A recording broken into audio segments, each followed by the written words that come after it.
离婚第7年，我回国了，因工作在私人庄园采风，一个小女孩误入我的镜头。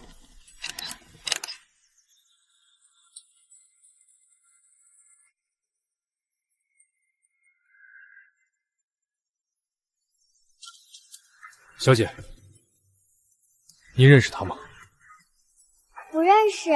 是啊，堂堂蒋家千金，怎么可能认识我这种陌生人？毕竟当年蒋临川亲手递给我那张8000万的支票，那笔钱已经把我和这个孩子的母女关系买断得干干净净。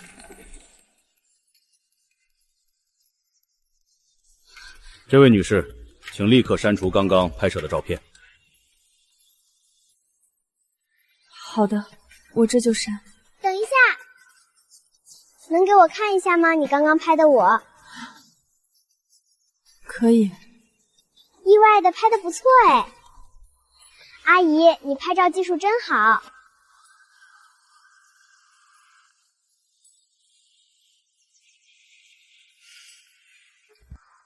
阿姨，你连着拍了3、4张啊，抓拍都很好看。我知道你，国际知名风光摄影师，我想学摄影，你能当我的老师吗？这下巴和他一模一样。我刚回国，档期可能调不。我姓蒋，蒋义寻，和你一样的寻。能为我调开档期吗？我开你3倍薪水。我爸爸很有钱，这座庄园是他的，你留下来可以随便拍。我当然知道他很有钱，他当初砸了整整8000万，买断了骨血相连的你和我。我的档期提前半年就定好了，蒋小姐，这不是钱的问题。一璇，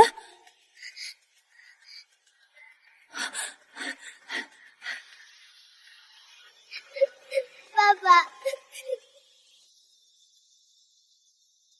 等爸爸2分钟好不好？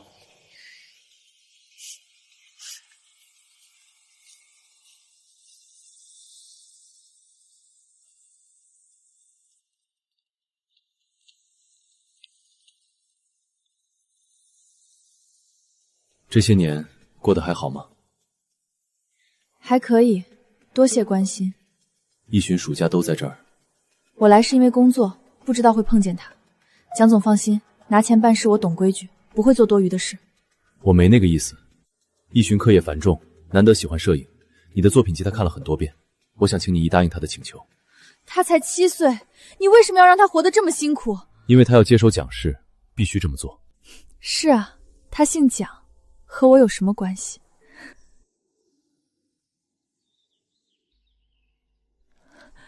我们已经离婚了，还签了那份8000万的合同。蒋临川，别太残忍了，你让我只能以老师的身份去和亲生女儿相处，却永远不能认她。你是非要这么折磨我吗？我不是这个意思。当年我们都太年轻，做事太不留情面。不留情面？怎么会？我还要感谢你当初砸下的那8000万呢。告辞。我送送你。多少还记得路吧？当年这里也是婚房。只住了2个月的婚房，蒋总，谁还会记得？淑寻，我只有他一个孩子，今后也是。我已经不是20岁了，你现在告诉我身边没别人，还有什么用吗？爸爸，老师，我能再争取一次吗？1周来1次都可以。一群早就知道你今天会来，他特意在这等你，只为了能进入你的镜头。这庄园以前死活不对外开放，上次开放还是蒋总结婚那次。哦，当年的世纪婚礼啊，可惜蒋总没2月就提了离婚。这么劲爆，为什么？版本多着呢，有说女方舒家破产出了红线，蒋家要划清界限。舒家，舒姐跟你一个姓哎。还有人说是蒋总移情别恋，喜欢上了女星林婉，听闻蒋总的女儿就是他生的。天哪！下周咱们有个杂志合作，拍的就是林婉。退掉以后每周3下午的所有档期，那是提前半年定死的，非退不可。很重要，比目前任何工作都重要。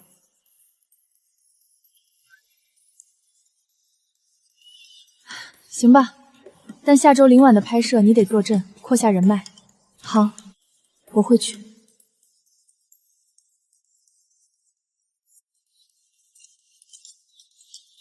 舒老师，荣幸您回国首拍就是我们。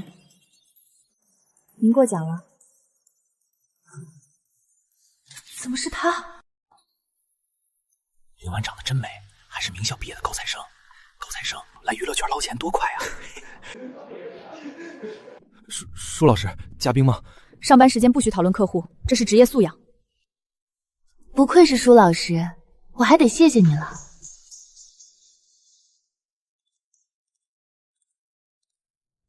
真是想不到，当初目中无人的舒大小姐，在经历了破产的洗礼后，居然变得这么善解人意了。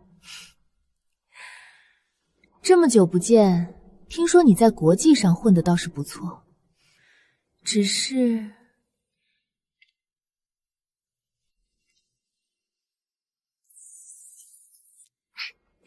你这形象怎么变得这么庸俗啊？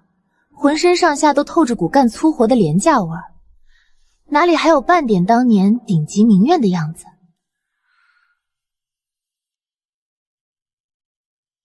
我觉得现在的样子挺好的。舒雪，你不会是被当初蒋临川那句话给刺激疯了吧？他说你头脑空空，是个草包，你就因为这一句自暴自弃到这种地步了？岁月真是好东西，能赋予阅历，也能带走灵气。我是风光摄影，常年驻扎户外，皮肤不可能好，也必须有肌肉。也是，比起当初那个只会败家的骄纵大小姐，你现在看着倒不像草袍了。可我觉得你像。林婉，看见你变成这样，我挺失望的。失望？你算什么东西？你知道我有多少粉丝吗？需要你来失望？蒋临川10年前看不起你，现在也一样，不然凭什么你女儿不能喊你一声妈？因为你不配。蒋临川觉得你不配做他孩子的母亲。可他依旧是我生的，我和他骨血相连，这点永远不会改变。林大明星，注意点吧，我的人品你不知道。毕竟当初我可是差点让你声名狼藉的人。还想再来一次吗？舒姐，今天这进展简直神了！本来预计要拍到深夜，结果每一组镜头都是一条过。是啊，舒老师的镜头感太强了，我都好久没收工这么早了。是大家都专业，没出波折就是最好的状态。行了，收工吧，大家都辛苦了。这车不是蒋氏集团那台定制款吗？这大门口是在等谁啊？气压真够强的。舒阿姨，逸璇，没记错的话，今天可不是周3，你怎么特意跑过来了？可我就是忍不住想你了呀。舒阿姨，今晚留下来陪陪我好不好？爸爸今晚要很晚很晚才能回家，家里好安静，我怕。蒋逸璇，你这是吃准了我拒绝不了你啊。舒阿姨最好了，我们回家喽。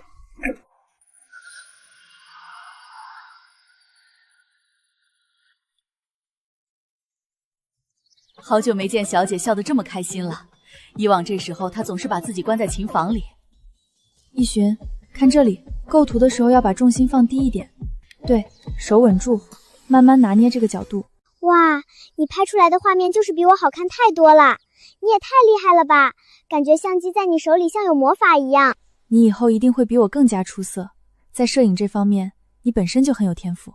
我才没那么厉害呢，只要能拍出你一半好看我就满足了。他这样好的年纪，本该是被捧在手心里的，怎么懂事的让人怜惜？逸璇，你每天是不是很累啊？是有一点。舒阿姨，我要上马术课，还有很多别的感兴趣的课程，而且我看你平常也一直去很多地方拍摄，还会抽时间去健身，我想和你一样。那是因为我平日里大多奔波在山野旷野之间工作，要背着器材爬山涉水，所以要健身锻炼一下呀。逸璇，你怎么会知道我平日里还会去健身？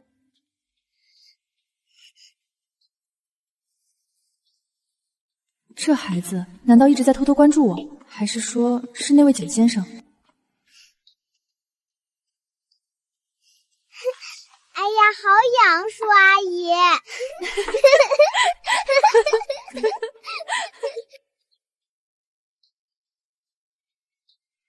其实我偷偷见过你好多次了，在壮阔辽阔的多洛米安山脉，在清安静谧的冰岛，在许许多多你去过的地方，我都远远看过你。逸寻，你告诉阿姨，你是什么时候去的？我怎么一点都不知道？我只是悄悄过去远远看一眼而已，功课实在太多，我也没办法在外停留太久。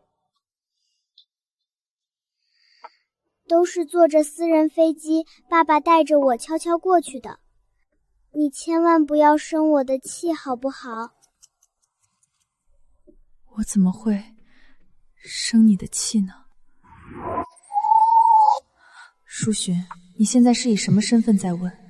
你早就没有资格再去追问分毫了。舒阿姨，你别这样嘛。那你跟我讲讲外出拍照时发生的趣事好不好？我待会儿还要去上口语课，时间不多啦，我想多听听你的声音。小姐，口语老师已经在等了。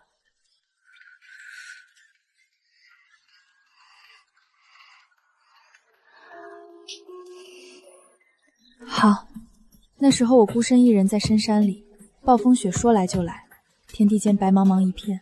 我手里只有一个简易指南针，只能凭着直觉和仅剩的一点光明，在雪地里艰难摸索着走下山岭。那后来呢？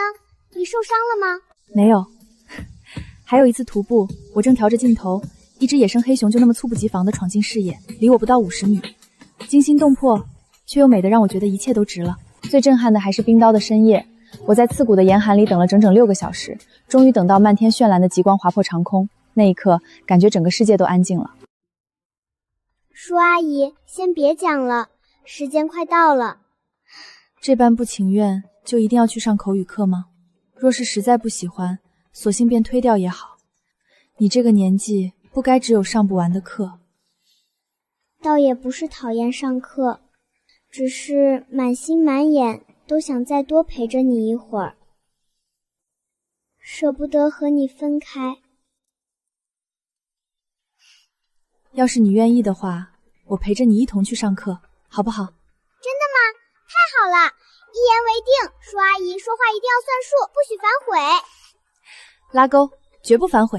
哇，舒阿姨你也太厉害了，爸爸抱我都要准备一下，你怎么轻轻松松就把我抱起来了？平日里在外奔波，时常要背着几十斤重的摄影设备翻山徒步，一走就是10几个小时，力气早就练出来了。抱着小巧的你，自然轻松得很。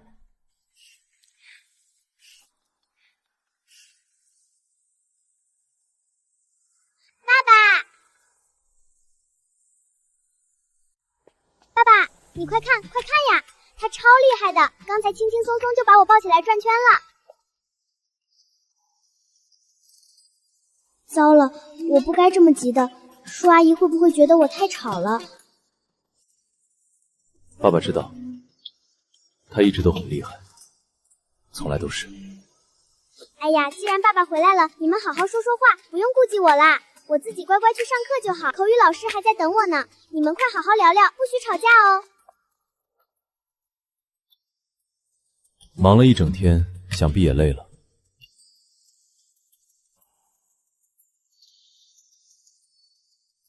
闲来无事，要一起喝一杯吗？龙舌兰打底，特意放了很多甜橙汁，中和了酒的烈，不会太冲。希望你口味没变。酒的口味倒是没变，和从前一样。那人呢？这些年你变了吗？蒋临川，这些年我谈了很多场恋爱。我知道。你都很短，不是吗？不过是些无关紧要的露水情缘罢了。你谈恋爱的每一段日子，我都刻意没有带逸寻去见你。我知道你心里是恨我的，当年是我太过强势，做事从来不留余地，硬生生把你恨我，是应该的。恨倒是说不上。连恨都不愿意给我了吗？那时候的我确实头脑空空、稚嫩莽撞，很多事情处理得不够成熟，而且当年舒家深陷困境，几乎是进退两难，是你从中周旋，稳住了局面。我一直都记着，也很感谢你。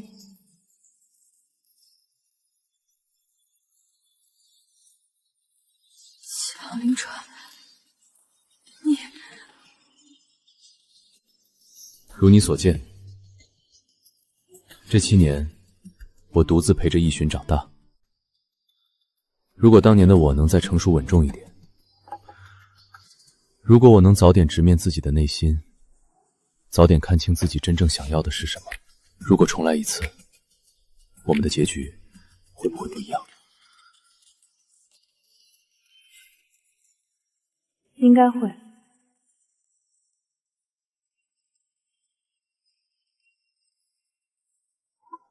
可我过不了这个坎儿。我恨当年那8000万，可我也莫名感谢那8000万。蒋凌川，那笔钱是彻彻底底的人格侮辱，横跨这么多年，我是真的过不去。舒小姐，洗澡水已经放好了，蒋先生吩咐过，您今晚就歇在这儿，有什么需要随时叫我。辛苦了，你也早点休息吧。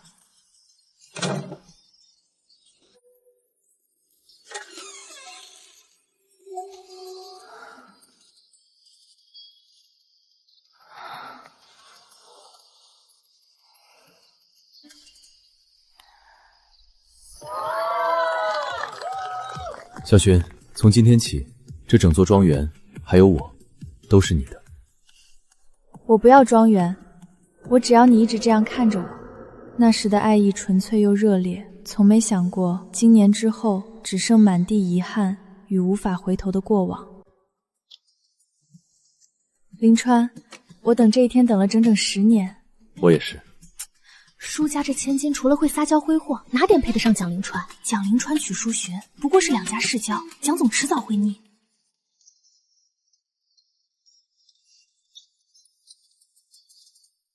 你回来了，先生对夫人真是没话说。是啊，客气的倒像是在执行什么程序，连个架都没吵过。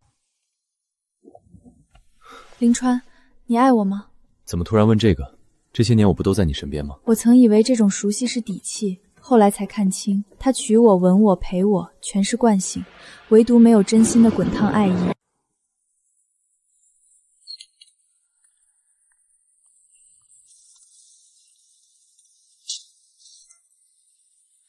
我们谈谈。什么呀？大半夜的，这么严肃。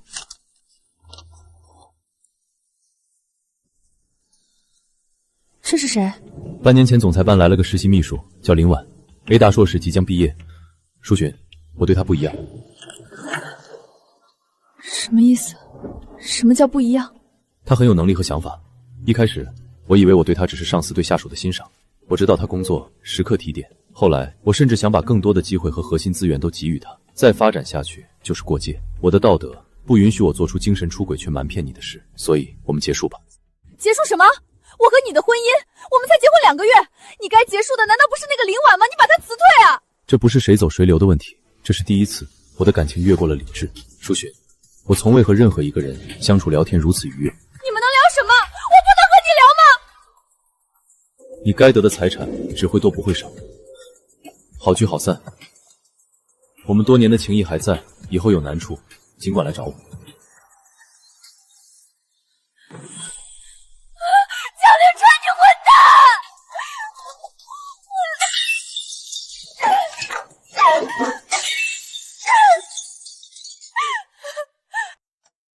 舒小姐，这是蒋总让法务部针对房产分割细节重新优化的离婚协议。优化？他是怕给的不够，我不肯签字，还是怕我缠着他？蒋总说他不想在这些琐事上浪费您的时间。舒小姐，结果出来了，2人自始至终干净坦荡，没有任何实质越界行为。干净？你是说他们甚至连手都没有牵过？阿姨，你看，15岁我们天天结伴回家，19岁我们在天台相拥。舒小姐，别看了。20岁我把自己交给他，22岁我穿婚纱嫁给他，10几年的朝夕陪伴，最终却抵不过他对别人突如其来的心动。舒小姐，恭喜你怀孕3个月了。3个月？虽然你最近情绪波动大，但孩子发育得很稳，要注意休息。雪雪，舒家撑不住了，资金链彻彻底断了，几个项目全被查封。如果蒋灵川这时候撤资，我们就爸，您先别急，我来想办法。上面的消息据说已经在准备立案侦查，我已经在尽量周旋了。现在任何资金都填不进去，可能会涉及刑事案件和清产计算，舒氏的债务我插不了手。蒋灵川，你现在是在跟我算账吗？我调动了目前所有能够流转的现金，8000万。这8000万作为离婚分配财产由你带走，足够你平息舒家目前的困局。至于孩子，生下来后留在我身边。你要买断我的孩子，蒋灵川，那也是我的骨肉。舒寻，我没法接受自己孩子的母亲是这般品性。品性？我什么品性？林婉发信息挑衅我，嘲笑我死绑着一个不爱我的男人，我举报他论文造假有什么错？我只是拿回我应得的公道。舒家都要破产了，你能不能不要这么任性？我什么品性？蒋灵川，我在你眼里到底是个什么东西？头脑空空，草包一个。除了发脾气和买奢侈品，我们之间没有任何可以深入的话题。我以前一直认为习惯是爱，但我无法忍受往后如此无趣的人生。我还是那句话，日后有任何难处都可以来找我。恭喜舒小姐是个健康的女孩。我的女儿有些可惜，我拿了那8000万，签了那份协议，我这辈子都没法听见你叫我一声妈妈了。妈妈，妈妈，逸寻，你叫我什么？妈妈，你是不是睡糊涂啦？爸爸已经下楼了，他特意叮嘱我，让我叫你起床吃早餐啦。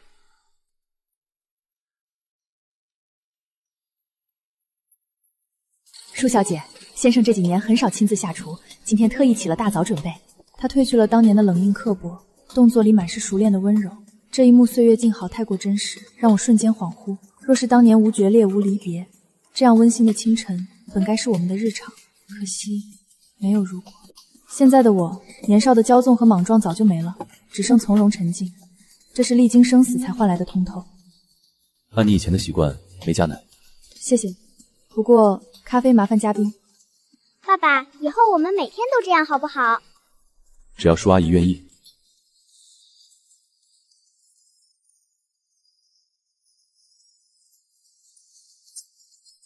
妈妈，这是我最幸福的一天。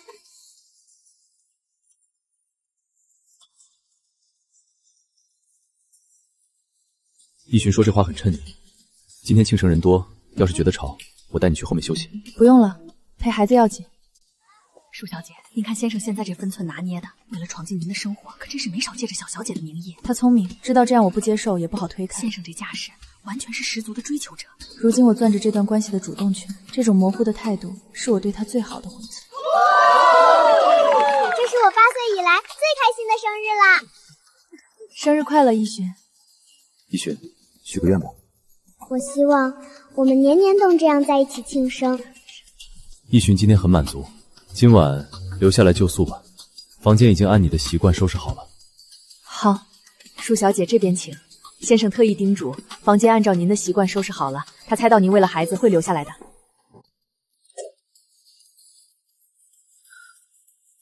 舒小姐，小小姐睡着了，刚睡完。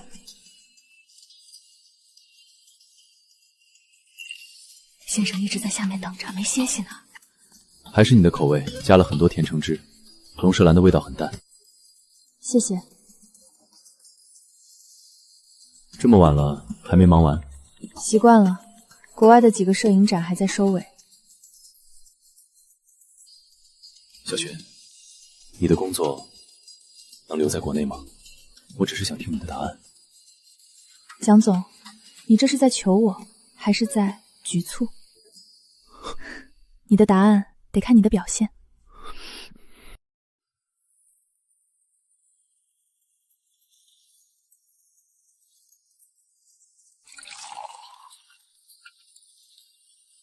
还没睡，雨声太大，睡不着。过来，我帮你挡着雨声。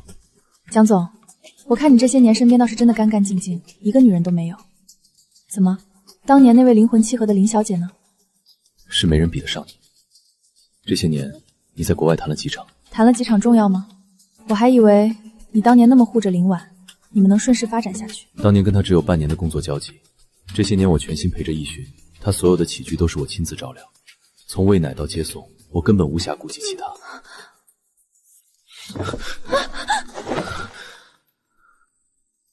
小勋，为了孩子，留在国内吧。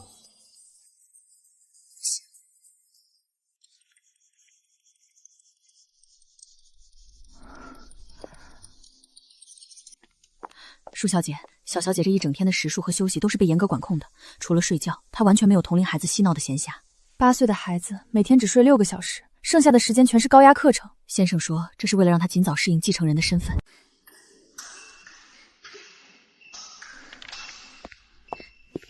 你看看你给逸勋安排的生活，这本该是他轻松快乐的童年，却被你这些紧绷的高压生活彻底挤占了。蒋家的孩子不需要平庸的快乐，现在的1秒接待就是未来的一道鸿沟。他是个活生生的人，不是你工厂里精密加工的机器。你能不能看看他疲惫的模样？这是我的教育方式，他习惯了。蒋灵川，我小时候就是被舒家这么逼着长大的，那种连呼吸都要看表的日子有多痛苦，你难道不知道吗？舒寻，别把你的平庸和他的天分混为一谈。学习这些对他来说是如鱼得水，我用心栽培他，作为父亲，我没有任何错。他才8岁，蒋灵川，你能不能清醒一点？收起你那套望女成凤的执念，还给他一个普通轻松的童年。普通？他姓蒋，身负蒋氏的家族责任，注定普通不了。我养育教导他这7年，你没参与过，现在也不要随意插手。你这是在怪我没尽到母亲的责任？我只有这一个孩子，我不培养他，还能培养谁？蒋灵川，你既然这么怕没人继承你的商业帝国，不想让我插手逸勋的教育，那你多生几个就行了。前几天先生和舒小姐冷战3天，整个庄园都喘不过气。这好不容易先生飞去国外出差了，气氛还是这么压抑。天哪，快看热搜，全网都炸了！蒋总，你当年挂在嘴边的灵魂契合，看来早就悄悄开花结果了，藏得可真深。孩子都已经长这么大了，画面拍得清清楚楚，通稿整齐划一，这波造势分明是蓄谋已久。网传你当年为了林婉狠心离婚，只因门第悬殊未能相守。这些年一直私下和他共育一子，默默温存。按照蒋灵川的性子，若是知晓此事，必然第一时间下令公关撤热搜，镇压舆论。可时差隔了整片大洋，曼哈顿此刻还是深夜，对此一无所知。如今全网发酵，热度彻底失控，早已压不住了。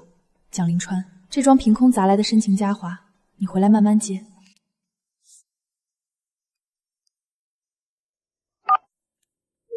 舒小姐，正要联系您。公关部已经紧急启动最高预案了，法务部的辟谣公告和律师函正在排版，半小时内绝对发布。蒋灵川呢？他怎么说？蒋总现在身在曼哈顿，受时差影响，那边现在还是深夜，他应该尚且不知情，我们还没联系上他本人。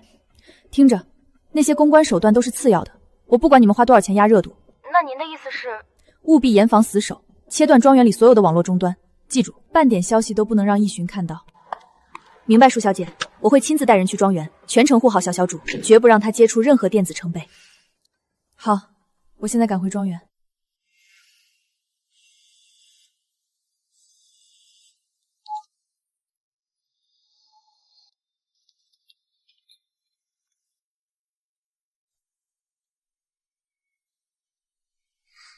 舒阿姨，不，妈妈。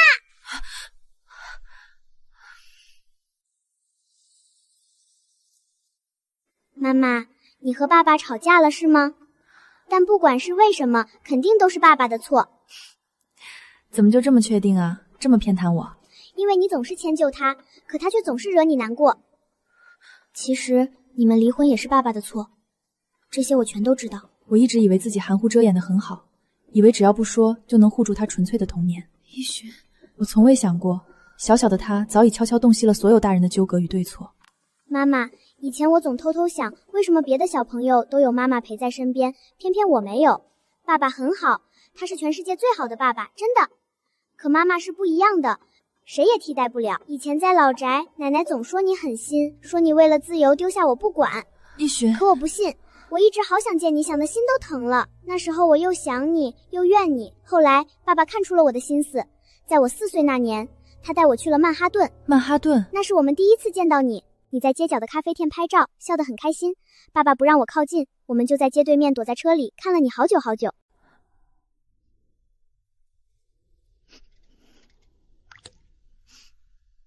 妈妈，你知道吗？那天在曼哈顿，你安安静静在咖啡馆读书的样子，比我想象中更厉害、更漂亮。其实爸爸都告诉我了。他都告诉你什么了？爸爸说，你当年离家是因为要兼顾学业和工作，在国外过得特别辛苦。他说，当年是他做错了事，是他深深伤害了你，所以你才没办法回来陪我，这不是你的错。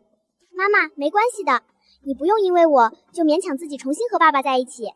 逸寻，我看过你工作的样子，你一个人拍照，一个人去荒野的样子特别酷，我最喜欢这样的妈妈，你只要做你自己就好了。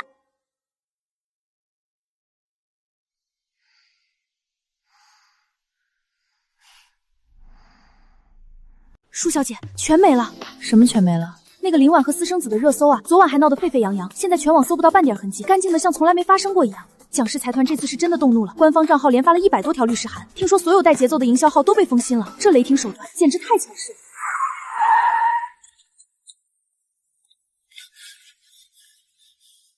那个孩子不是我的，小轩，那绝对不可能是我的孩子。没关系，是你的又如何？怎么是我的？我早就结扎了！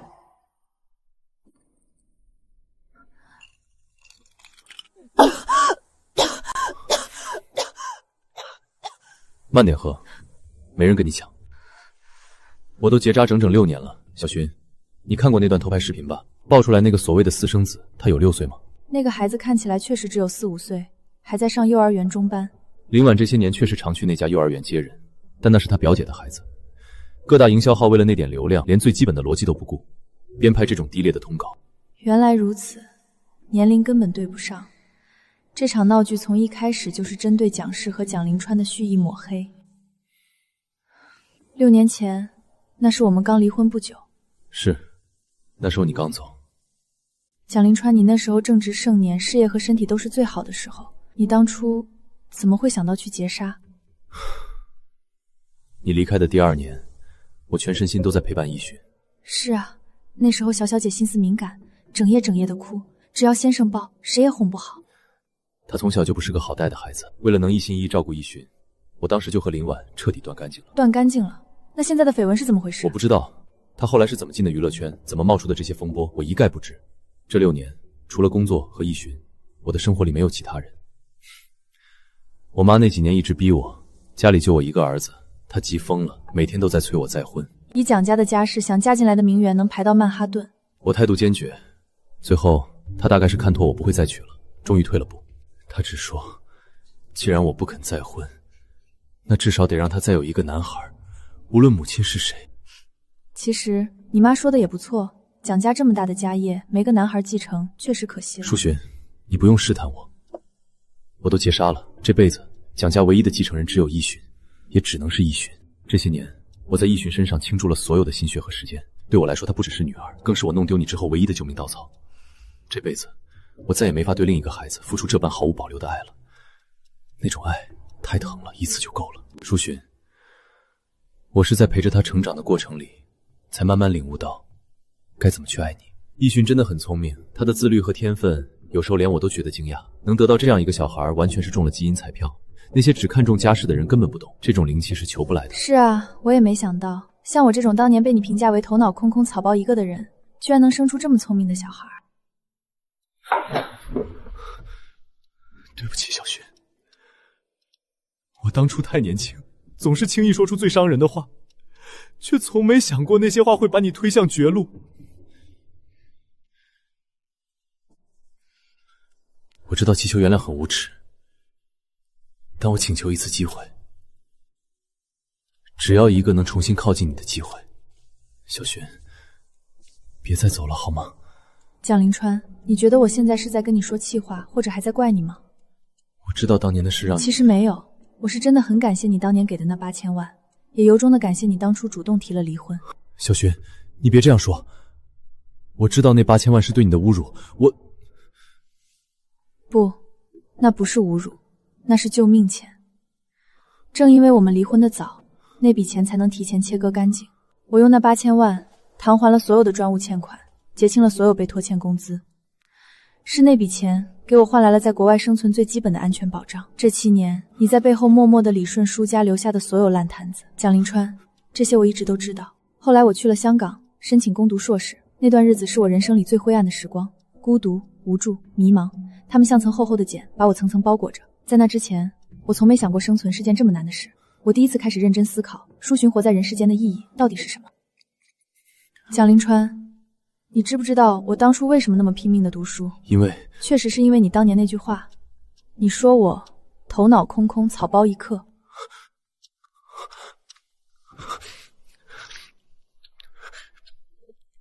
小雪，但我很庆幸，我当年选择了读书。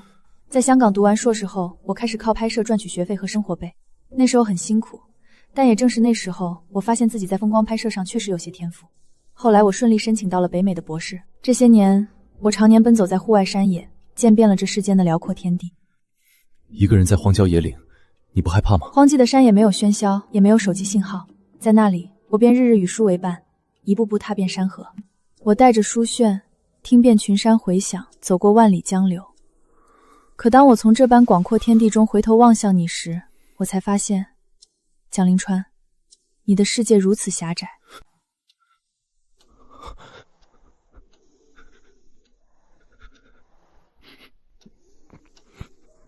20多岁的时候，我平庸单薄，满脑子除了你什么都没有。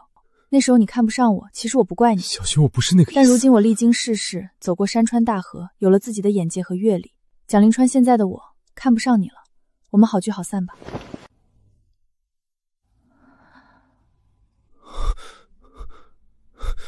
一寻，你怎么下来了？你会一直是我的妈妈，对不对？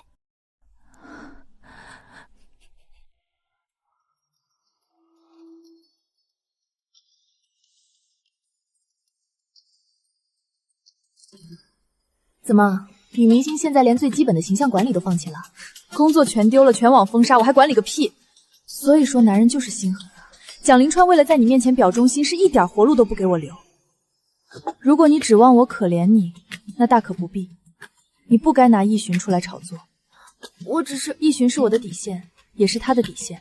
你踩着蒋家继承人的名誉去博关注，就该想到会被蒋氏彻底碾碎。我一开始只是想蹭个热度，新戏开机我需要流量，我以为他至少会念点旧情，但我更多的是不甘心。舒寻，你赢了又怎么样？你知道真相吗？什么真相？全世界都以为我和他在那7年里如胶似漆，可事实上，你们离婚后，我和他只谈了半年，只有半年，而且这半年里，他简直让我觉得荒谬。你知道吗？他居然没法跟我接吻。什么？别说接吻了，连牵个手都费劲。只要跟我有任何亲密接触，他全身都写着不适。既然这样，那就只能纯聊天了。我不开玩笑，我后来甚至怀疑过，他大半夜坐在床边跟我聊什么学术理想，聊什么人生蓝图，是不是在等药起效，等他能对自己名正言顺的女友产生那么一点反应？蒋灵川，他在床边跟你聊理想。我想着，既然是蒋家太子爷，有钱有权，我人人搞柏拉图式恋爱也行。可结果呢？柏拉图也搞不了。我约他去看艺术展，他居然随身带着那个奶娃娃。天哪，他身上那股禁欲的雪松香水味全变成了养胃的奶格味儿。所以说，男人就是贱。当初和你在一起，嫌你是草包，没有灵魂共鸣。可真跟我在一起了，他又嫌我不够爱他。他说他在我身上感受不到你当年那种强烈的不要命的爱意。也不想想，这世上真聪明的人，谁会去相信爱情这种虚无缥缈的东西？你夸自己夸的倒是很含蓄。就这样了，别人到现在都在可惜，我当初怎么就没攀上蒋灵川，没坐稳蒋太太的位置？这其中的苦我没法说，我憋了太多年了。祝你东山再起。那肯定，这次是我活该，我认。但我和你实在合不来，以后再也不见了。曾经那些纠葛的爱恨，破碎的婚姻，沉重的过往，在这宏大的天地面前显得渺小如尘埃。现在，这广阔的世界正缓缓向我走来。